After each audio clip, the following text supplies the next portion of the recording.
Chapter 49.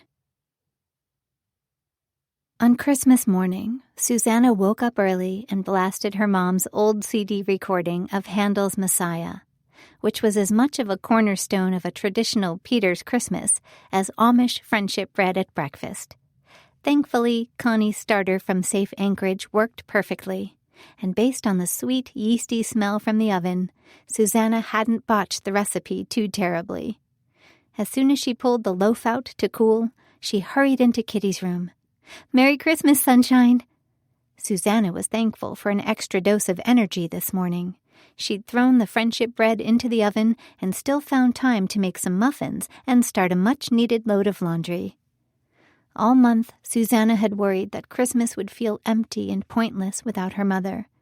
But she'd woken up with more joy and excitement in her soul than she'd experienced in weeks. Maybe there was a real reason behind calling this a magical holiday. God, thank you so much for sending Jesus down to earth to show us how to live and to pave the way for a relationship with you. Help today to be perfect, a day that would make Mom proud. With that, she flipped on Kitty's light. "I said Merry Christmas," she called out and started massaging her sister's back before she knew if she was even awake. 20 minutes later, Kitty was dressed and in her wheelchair at the dining room table, kicking her leg in approval, while Susanna cut her first slice of friendship bread and let a dollop of butter melt on top of her cranberry muffin. "Looks good," she told Kitty. "And what about you? You want vanilla or strawberry for your Christmas morning breakfast?" Kitty nodded at the table and grunted. "You want the friendship bread?" Susanna laughed. "How about I just put an extra teaspoon of sugar in your formula, and we call it a deal?" She'd been joking, but Kitty reacted so enthusiastically, Susanna hesitated and finally decided it couldn't do much harm. Hopefully.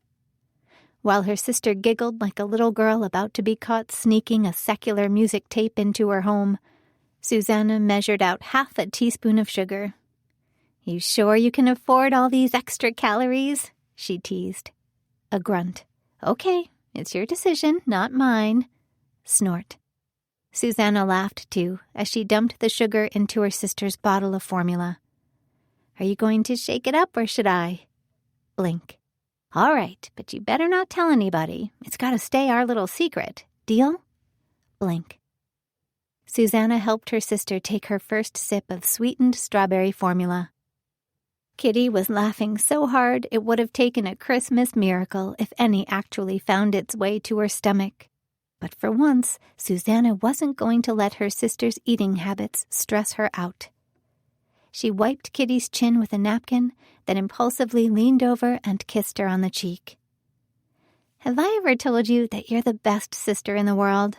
Merry Christmas."